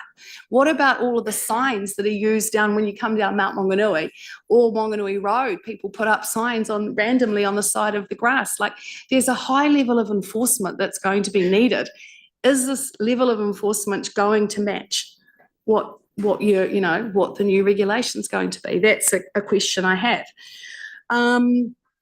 Finally, I guess for me is the vibrancy of our beach town, and I've already alluded to that. That street, yes, there are areas that are not complying with the current guidelines for footpath use. Case by case, how many times have we heard that? So I would prefer that those, and when I say businesses, it's a handful. It is a couple of businesses perhaps who have possibly created barriers for safe access. I would rather that those people have been spoken to than have this. Is there a need for this again? These are big decisions. These are businesses. There's the livelihood of people and also the jobs that they create. So we've already heard what they've said. If we can't keep a thriving, humming tourist town, then jobs will go, businesses will close, and we will end up with, shall I use the word, a ghost town. And nobody wants that. Thank you, Joe. That's it. Questions, please, for Joe.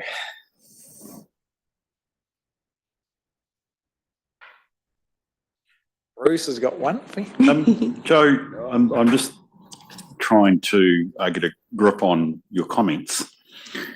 You really criticised us for process. You're saying process has been wrong. That, as a person that's interested in compliance for local authority, is a very interesting question. Can I just check? You're talking specifically about the spaces and the use of the footpath rather than the other policies, correct? Yes, and I wasn't criticising. I've offered quite a few suggestions at the Mount Hub about the consultation process. So only the process for this one issue for a 4-week engagement, unless I'm wrong, that has there been more community consultation?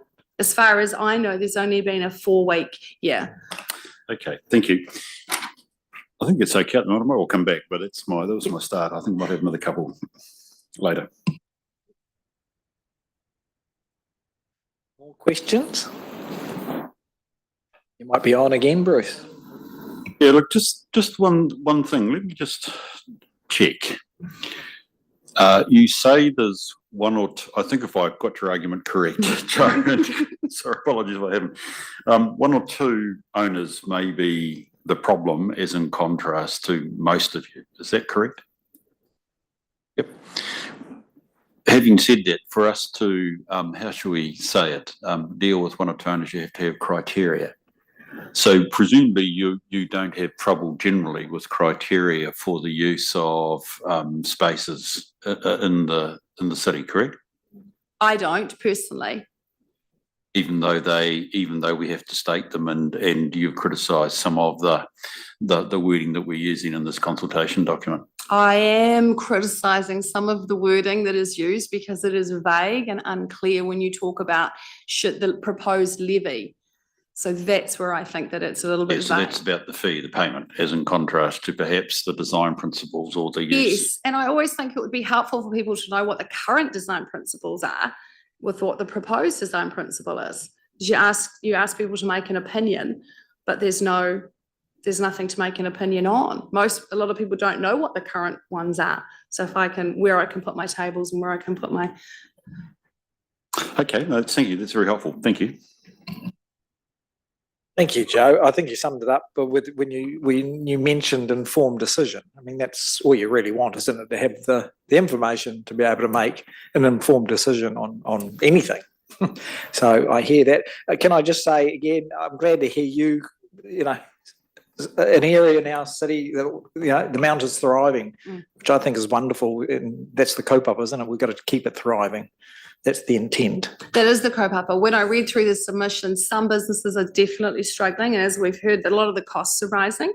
And, the airspace comment that was made be passed on to the landlords. Unfortunately, Tauranga landlords are known as extremely low yield landlords. They will pass every single cost on. So every cost is passed on immediately to the business owner. So the landlords will not take responsibility for that. So I think I think the area is thriving. I think it's not easy. It's certainly not easy. And we don't have business owners who are in it for the money. They're in it for the community. And that's what we see. That's why our business association has grown. And that's why it's wonderful to have the business owners turn up this morning and submit, because it means a lot to hear it right, from the coalface. So thank you very much. Thank you. Kia ora. I think one left, and that is Martin, who is online, I understand. Are you there, Martin?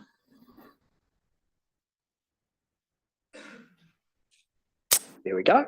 Martin is online and on mute at the moment. There we go. Oh, there we go. We can see and hear you loud and clear.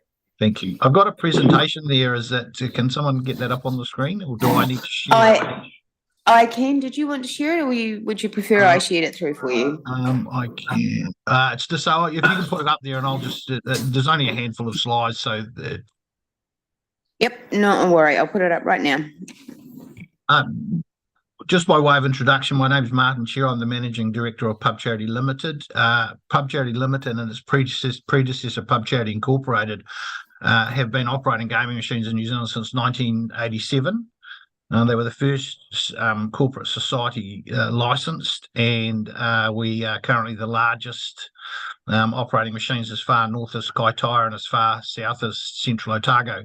And we don't have a major footprint in the Tauranga city area.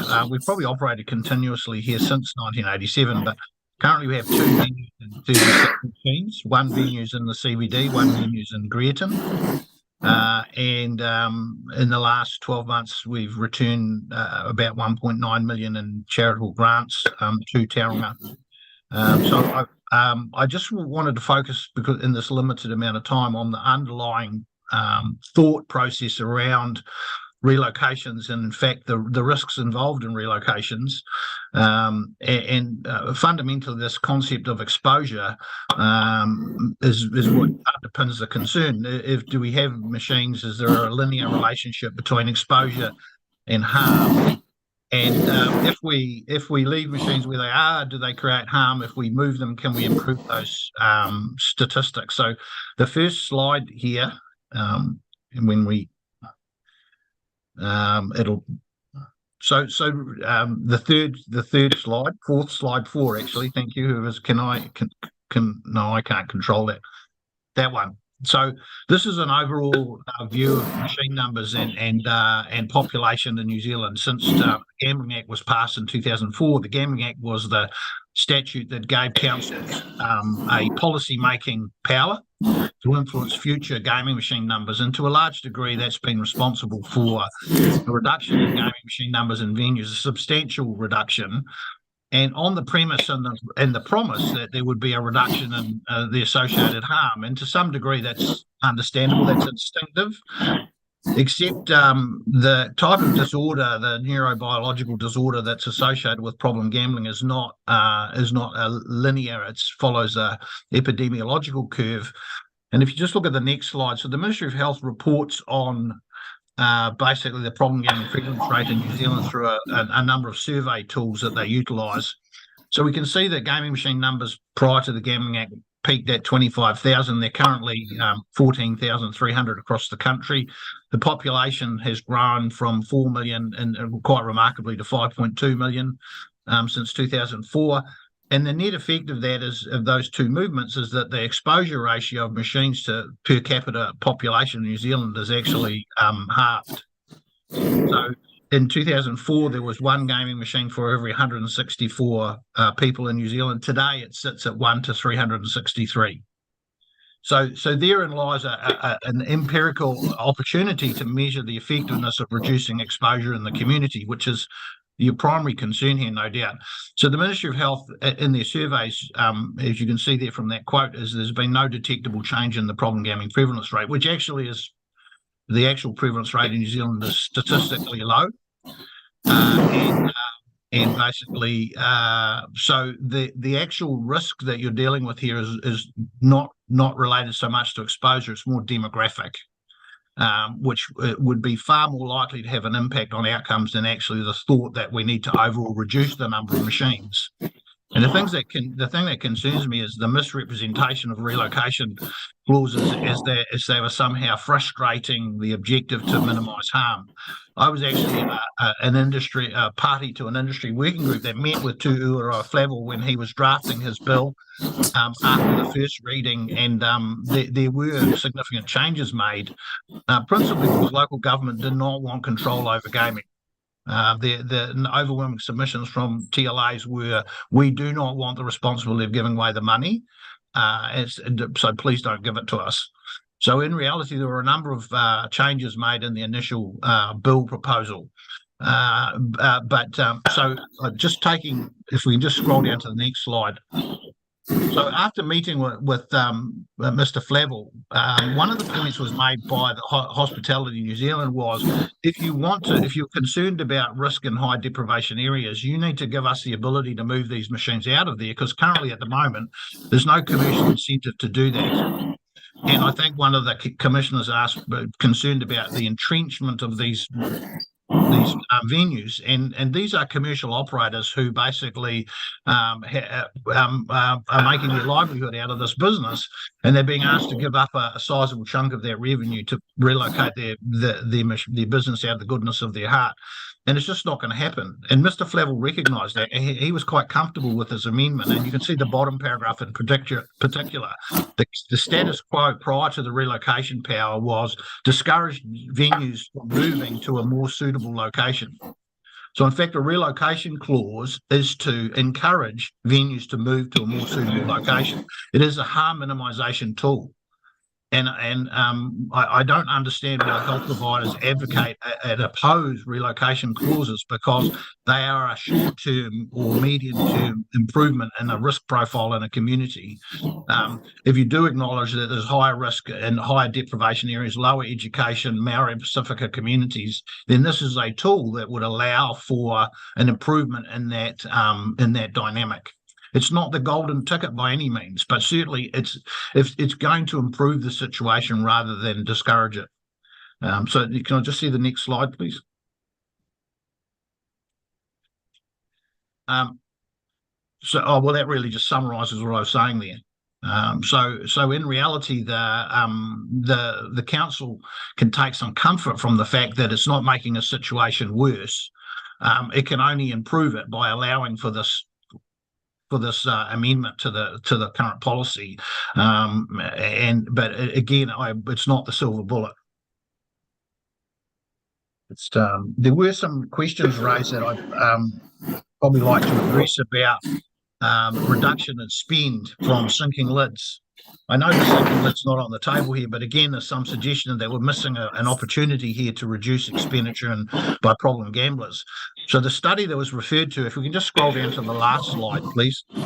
The study that was referred to was done by Professor Christopher Irwin and basically at AUT. And the findings were that basically sinking lids did reduce expenditure in communities over a 7-year period by 0.97%. So in nominal terms, in inflation adjusted and per capita adjusted terms, the reduction was 13%.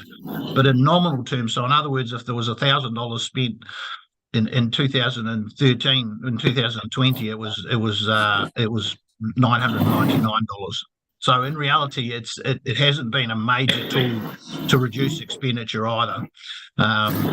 I've just got one last comment, and there were some questions raised about the policy in relation to the homeless and social housing or emergency housing. I'm very concerned about that statement that local government would consider making policies around situations that are supposed to be temporary. And I look at the west coast of the United States, and I think when community and society allow for homelessness and emergency housing to be embedded in the population, we've got real serious problems. And you worry about the health of the CBD. Well, if you allow those things to be entrenched in the CBD, things that are supposed to be emergency situations, then there's only one direction that things can go. And I'd be very disappointed if those factors were taken into account as if they were permanent, because they shouldn't be. And this government, the incoming government, needs to grab this issue by the scruff of the neck and do something about it. I'm happy to take any questions about venues and harm minimisation tools for some of the other matters that were raised by previous speakers too. Okay, thank you, Martin. Thank you. Question at all? Shep. Thanks, Martin, for your submission. Just picking up on that point that you raised about the issue being demographic and not necessarily related to, well, gambling does have an impact, but your suggestion that actually the underlying root cause is really the demographic issues that sectors of our community may have. And I can't recall, I was, I don't know if it was in the papers that we had or it was some additional things that I was looking through and thinking about we've got a reduction in the number of machines, and you've thrown some stats up, halved since 2004, I think it was, to the number of machines per capita. I did see some figures to say that, well, we've reduced the number of machines, that actually the spend or the revenue or the use of machines is stayed relatively constant or is continuing to increase. And I was interested in your feedback on both that demographic side, but also thinking about, we've still got an issue or a perceived issue that even if we reduce the number of machines, and even through this particular policy about relocation, that we've still got an increased use or increased revenue from the use of these machines. I'd be interested in your comments about both those matters. Just working backwards, the first comment about the expenditures remain the same. In fact, that's not correct. And again, the expenditure on gaming machines in 2004 was just over $1 billion. So in 2022, it reached $1 billion again after dipping as low as 850 million. So in reality, the inflation adjusted per capita spend in New Zealand has declined by almost 40%. So that's the difference between looking in nominal terms and looking at inflation adjusted terms. So in reality, spending per head of population has dropped by about 40%. I imagine if you looked at the rates revenue for the Tauranga Council in 2004 and looked at it now, I would say it's about 70% higher. So in nominal terms, gaming spending has not increased 1%, since 2004. Rates expenditures increased by 70%. So that'll give you some sort of comparison to say that actually that's a misrepresentation of what's actually going on. I mean, you can't remove a third of something. If you had Coke machines and you removed a third of them, you're not going to keep the same expenditure on Coca-Cola. Coming back to the demographic, the harm can be grouped into two categories. There's clearly a neurobiological disorder that people are at risk from obsessive compulsive disorders, of which compulsive gambling is one of those things. And those people, the latest treatment strategies coming out of the United States are actually genomic based, where people are analysed for genomic disorders, and it totally alters the approach to treatment. And those are people that are going to struggle. If they don't struggle with gambling, they'll struggle with alcohol or perhaps drugs or perhaps other disorders. The other form of harm is what I'd call poor decisions. And that's something that's addressed through education. And what we see is that the spread of people with neurobiological disorders is pretty consistent through the population. You're a chief executive, you're the janitor, you're equally likely to be exposed, and it's a very low percentile point, about 0.1% of the population has that disorder. Then we've got a group of people that it's an education thing, and that's a much bigger, it's tied to poverty is linked into that, and that's where the demographic risk is, and that's where the relocation, having a more liberal relocation approach, is that those type of issues could be addressed. If there's areas where you don't think the machines should be located, then it's an opportunity for the business owner to get the heck out of there and actually relocate them into a more affluent area where that risk of from a demographic perspective might be slightly lower. So unfortunately, we've had a strategy that basically, so the old story, if everything looks, if all you've got is a hammer, everything looks like a nail. And it's frustrating. Someone asks us, why don't we work more closely with the Ministry of Health? We have tried and been totally frustrated by the idea that everything can be done from an ivory tower in Wellington, instead of a bit like some of the submitters here saying, why don't you talk to the business owners? Well, why don't they talk to the operators of Class 4 machines and let's get stuff done? Because we're the initiators of things like facial recognition technology. And if I could touch on that. So facial recognition only recognises people that have registered themselves as problem gamblers.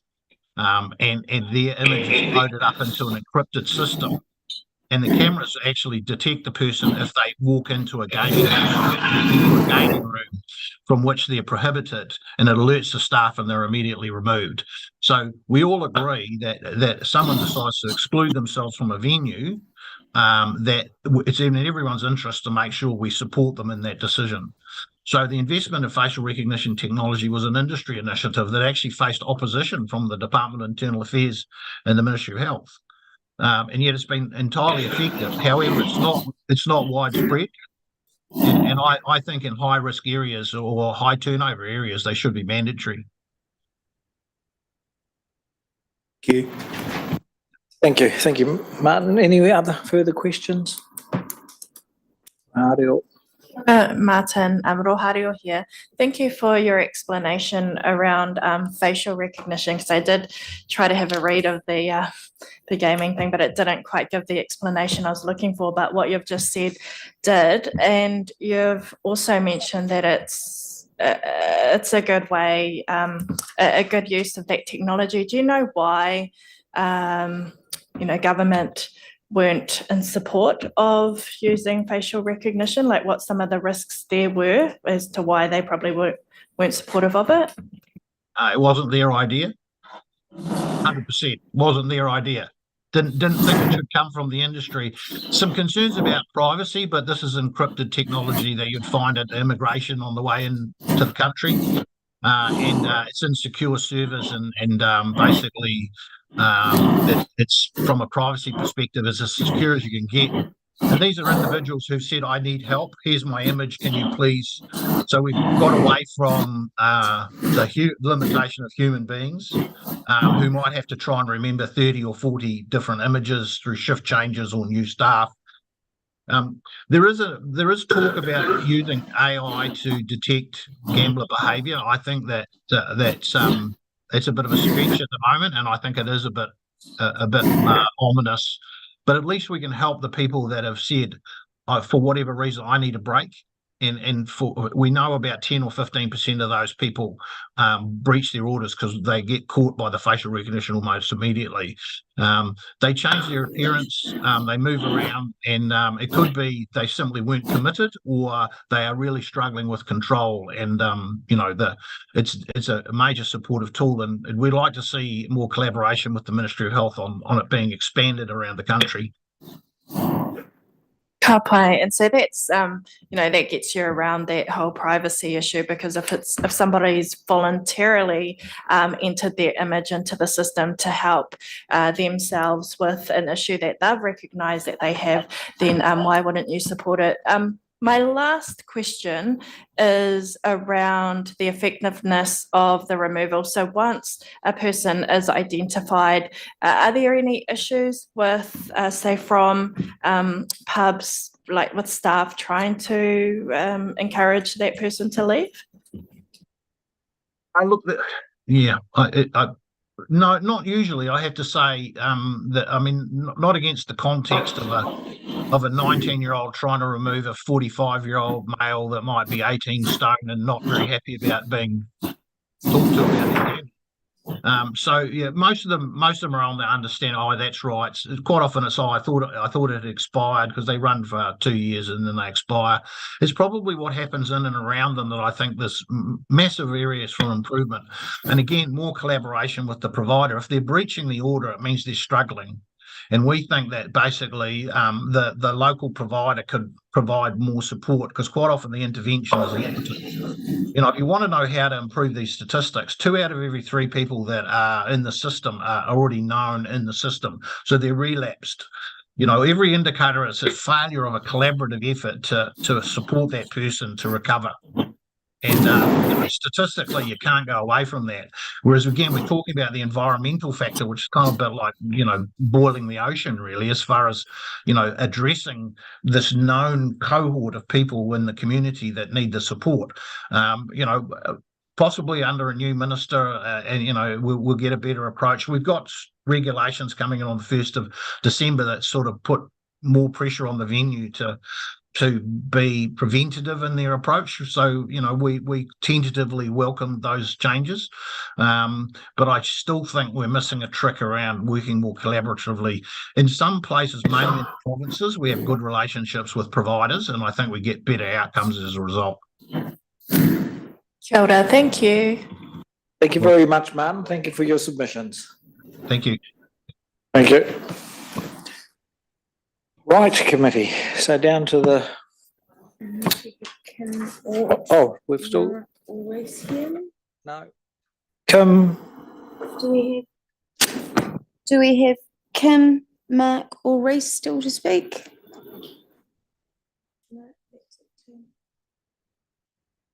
Okay, so that brings us to the end of the submission. So thank you very much for those who stayed and listened, but thank you this morning for your submissions, oral submissions.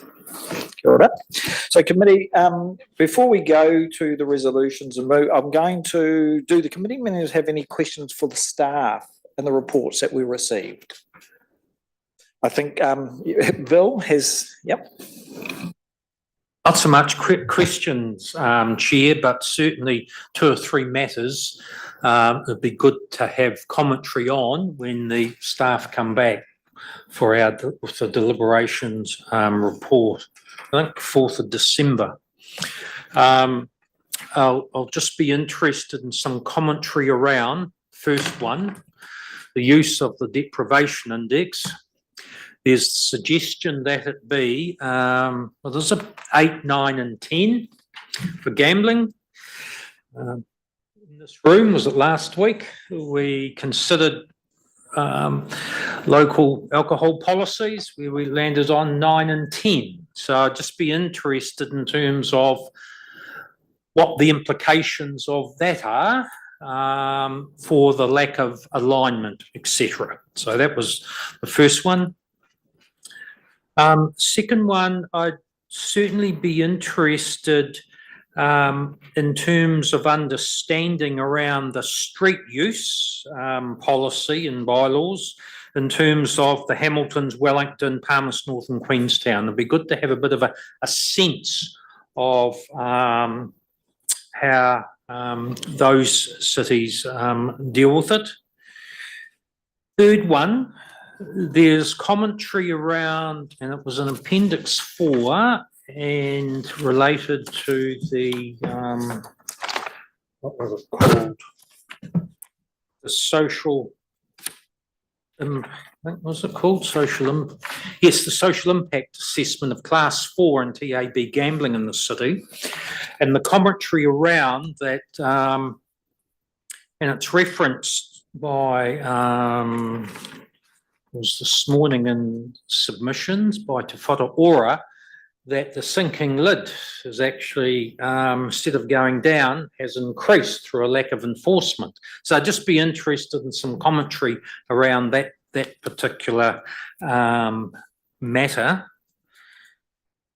And the other, and this is number 4, and it might be covered in those other street use policies that I've just outlined and requested, in terms of how the smoking and vaping restrictions, if they are in place, are dealt with or not in those areas. So those were 4 comments, Chair, for staff to consider and come back on. Thank you, Bill. Those have been noted. Just to clarify, the smoking, vaping, how they're dealt with in those areas, do you have specific geographical areas in mind, or what areas? In terms of those street use policies that are requested, whether they dealt with the smoking and vaping restrictions, and if they did, how they did that. Because I noted in terms of some of the submitters raised, okay, you if you had them and then someone's outside the line or the lease area and they're busy doing either of those things. So it was just getting an understanding in terms of how they're dealt with and what the practicality or otherwise is of that type of restriction. Bill? Yep. Shad, you got something? Just one addition to that. So thinking about the LTO in particular, about, we heard it this morning about increased enforcement or monitoring and enforcement, but also, it may be there, but I can't recall, but around the, particularly enforcement penalties and those kinds of things, it would be useful to understand how that's applied. Right, thank you. Well, Hario, Scott. Kia ora. Just tautoko what Bill and Shad have said, and for me, it's really but due to some of the comments that were raised today by submitters, an understanding of the consultation process and the robustness of information that was made available is 4 weeks standard, that sort of, so that we know that the process was followed as the council's supposed to follow it, and whether people were available to answer questions, because it seems like it was just put out there. And yeah, so just a little bit of an understanding of what the consultation process was that we followed here. And the second part is around, I'd like to have a little bit more of an understanding around the parking for disabled people, hearing about removal of spaces. I can understand there's a lot of roadworks, there's a lot of areas that are being upgraded at the moment, but how are we informing people where they can park and how long those places where they're used to will be out of order for? So yeah, maybe a paragraph on that would be really useful. Thank you. And just along similar lines, a comparison before and after with the disabled spaces. I have no idea how we had all the works that has gone around the city in the CBD, but that would be nice to know. I had one other. Again, in terms of process, in terms of consultation, I'm sure, I'm confident that, process was followed, but maybe some good learnings there, the 4-week timeframe. I know things are tight. I know we're a busy city. We're trying to get things done, but there might be some learnings and further discussions on that. Thank you. Ngā tere. Thank you, Chair. I support all the other previous speakers. I just want some clarity around the LTOs and the potential impacts that it will have on businesses. Oh, thank you, Wayne.